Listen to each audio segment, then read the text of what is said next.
तौबा करें तो फिर बदल जाएं, फिर तब्दीली आए। और ये कोई मुश्किल काम नहीं, जो बदलने वाले थे वो बदल गए। बड़ा कुछ करते थे पर फिर वो लोग बदल गए। हजरत फुजाला रज़ी अल्लाह ताला अन्हु कहते हैं कि मैं बड़ा दिलदादा था औरतों का, और मेरा माहौल ये था कि मैं कत्ल भी कर लेता था, माज़अल्लाह चोरी भी कर लेता था, और रात मेरी तबीयत थी माज़अल्लाह नई से नई औरत के पास जाना। कहते हैं अबू जहल ने ऐलान किया कि जो नबी पाक अलैहिस्सलाम का सरे अक़दस माज़अल्लाह काट के लाएगा, नकले कुफ्र न बाशर, 100 सुर्ख ऊंट इनाम मिलेगा। तो मैंने इरादा कर लिया कि मैं बहुत सारा इनाम हासिल करूंगा। कुरान मजीद में ना अल्लाह फरमाता है कि बहुत सारे लोग ऐसे हैं जिन्हें अगर मैं रिस्क में कुशादगी दे दूं, ज्यादा पैसे दे दूं, फरमाया बागी हो जाएं, वो सरकश हो जाए। ये बहुत सारे लोगों को जो अल्लाह तबारक व तआला एतदाल में रखता है तो ये उनके लिए बेहतर है। हर बंदा दौलत के होते हुए नेक हो सकता, तो ये अल्लाह अगर रखता है ना एतदाल में तो शुक्र करे अल्लाह का, वरना तो लोग अय्याशियां करें, पता नहीं क्या कुछ कर गुजरे।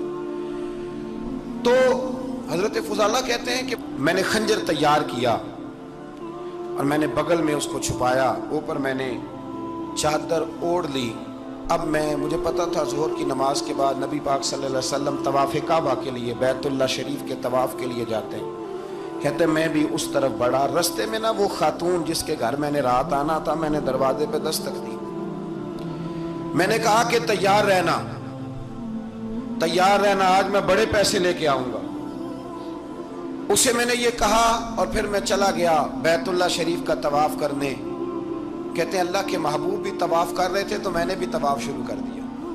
इरादा ये था कि जहां नबी पाक अलैहिस्सलाम मेरे करीब से गुजरेंगे तो मौका पाकर मैं हुजूर के जिस्म अक़दस पर खंजर खोप दूंगा और माज़अल्लाह शहीद कर दूंगा। कहते हैं हुजूर एक दफा भी मेरे पास से गुजरे तो मैं हिम्मत ना कर सका, दूसरी दफा भी पास से गुजरे तो मैं हिम्मत ना कर सका, तीसरी दफा भी गुजरे तो मैं हिम्मत।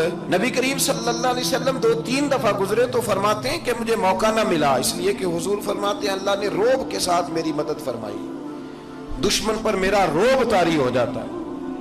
फरमाते हैं जब चक्कर पूरे हो गए तो महबूब करीम ना छठे चक्कर पे फरमाने लगे फुजाला चक्कर एक रह गया है, बेखबर हो जो गुलामों से वो आका क्या है, एक फेरा रह गया।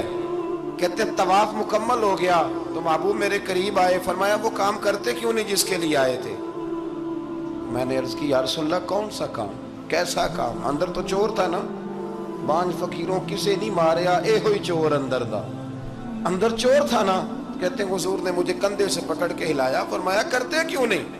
जब हुजूर ने हिलाया तो वो खंजर भी पैरों में गिरा और मैं भी रसूलुल्लाह के पैरों में गिर गया। मैंने कहा हुजूर मुझे कलमा पढ़ा दें। कहते हैं हुजूर ने पहले मेरे दिल पे दस्ते मुबारक फेरा, फिर मेरे नबी ने मुझे कलमा पढ़ा दिया। अब ना मुरीद होने वाला कहता है कि जी आहिस्ता आहिस्ता मैं ठीक हो जाऊंगा। अब वो आहिस्ता आहिस्ता का क्या तर्जुमा है ये बिल्कुल समझ नहीं आती। भाई किसी बंदे से 5 लाख रुपया लेना है तो उससे वो कहता है जी मैं आहिस्ता आहिस्ता दूंगा, 500 रुपया दे दिया करूंगा रोज का, तो कहते हैं मेरी रकम खराब होती है, पूरे दो। और नेकी की बात जब आती है तो कहते हैं हजरत साहब दीन इतना सख्त नहीं है, मैं आहिस्ता आहिस्ता ठीक हो जाऊंगा। अब मैं मगरिब इशा पढ़नी शुरू कर दी है मैंने, अब मैं तस्बीह ले ली है, कल मैंने भी आहिस्ता आहिस्ता मैं ठीक हो जाऊं। यानी रकम लेनी हो तो वो आहिस्ता आहिस्ता कबूल नहीं है। लेकिन और मकान की रजिस्ट्री अगर करानी हो तो मालिक मकान कहेगा आहिस्ता आहिस्ता करा लो, कहते हैं पैसे पूरे दिए, सवेरे चल और बयान दे। ये क्या बात है? यहाँ ये जो हमारा माहौल था ना, कर लेंगे हो जाएगा, यकीन करें लोग कब्रों में चले गए हैं पर मस्जिदों में नहीं आए। हर काम से लोग रिटायर हुए पर गुनाहों से रिटायर नहीं हुए। आखिर तक तबाही उतर गई लेकिन लोग बदलने को तैयार ना हुए।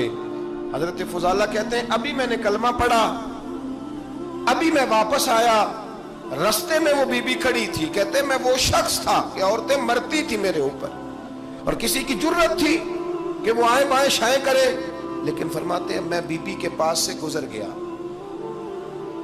पहले तो उसका ख्याल था रुकेगा, लेकिन जब मैं रुका ना तो दरवाजे पे आई और जब मैं गुजर गया तो उसने आवाज दी, लेकिन मैंने सुनी अनसुनी कर दी। जब आगे बढ़ा तो मेरे पीछे दौड़ी। فرماتے مجھے پکڑ کے کہنے لگی فضالہ تجھے کیا ہوا؟ تو وہی نہیں جو یہاں سے گیا تھا؟ آپ فرماتے میں کبھی نہیں رویا تھا، میں کبھی نہیں رویا تھا۔ اور جب کہا نا تو وہی نہیں، کہتے میں نے سر اٹھایا تو میری آنکھوں میں آنسو تھے۔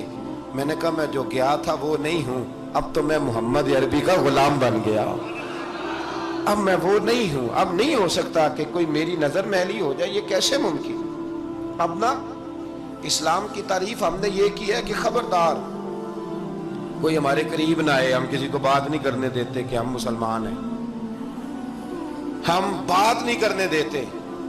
پتہ کیا بات ہے؟ ایک میری یہ تقریر ہوتی ہے ممبر پہ، اور ایک میرا عمل ہوتا ہے جب میں سفر کرتا ہوں، جب میں گاڑی میں بیٹھتا ہوں، جب میں دوستوں سے ملتا ہوں۔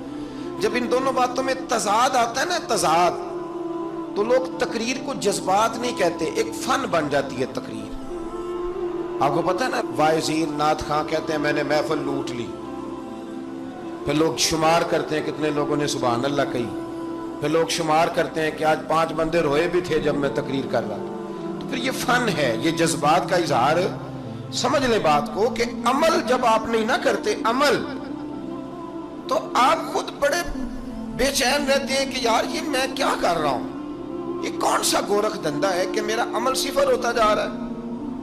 ہمارے ایک استاد تھے تو وہ فرمایا کرتے تھے کہ اگر پڑھے لکھے آدمی کو تم بے عمل دیکھو تو اس سے دور ہٹ جایا کرو، ورنہ تمہیں بھی بے عمل کر دے گا۔ میں نے ان سے عرض کی، میں نے کہا حضور یہ کیا ہے؟ تو فرمانے لگے اپنے حضرت صاحب سے پوچھنا، وضاحت کریں گے۔ میں نے حضرت صاحب سے کہا جی عجیب بات کر دی ہے، علم والے بندے کے پاس بیٹھ کے تو علم آتا ہے۔ تو وہ فرما رہے تھے کہ علم والے بندے کے پاس اگر وہ بے عمل ہو تو بالکل نہ بیٹھنا۔ تو حضرت صاحب فرمانے لگے انہوں نے صحیح کہا ہے۔ اب بات بہت بڑی ہے، پتہ نہیں آپ کی سمجھ میں آتی ہے نہیں آتی، بہرحال کر دیتا ہوں۔ پڑھا لکھا بندہ اگر بے عمل ہو تو اس کے پاس، تو میں نے کہا حضور کیوں؟ فرمانے لگے اس لیے کہ وہ اپنی بے عملی پر بھی دلائل دے گا، وہ بے عملی پر بھی دلیلیں قائم کرے گا کہ یہ وجہ ہے تو اس لیے میں ایسے کر رہا ہوں۔ تو چونکہ وہ بے عمل ہے اور ہے پڑھا لکھا، نبی کریم صلی اللہ علیہ وسلم کے غلام نہ پل بھر میں بدل جاتے تھے۔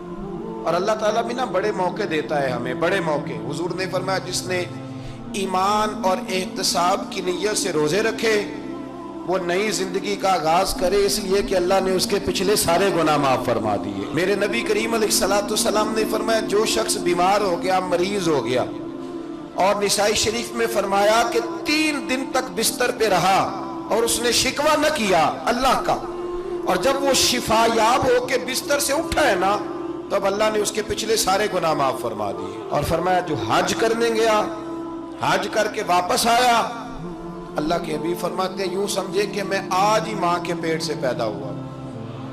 بڑے موقع اللہ نے دیے، بڑے موقع، بڑے سارے موقع عطا فرمائے کہ میں تیرے پچھلے گناہ معاف کر دوں گا، تو بھی تو نئی زندگی کا آغاز کرنا، تو بھی تو شروع کرنا نئے سرے سے، تو بھی تو بدل کے آنا، تو بھی تو اپنے اندر تبدیلی پیدا کرنا۔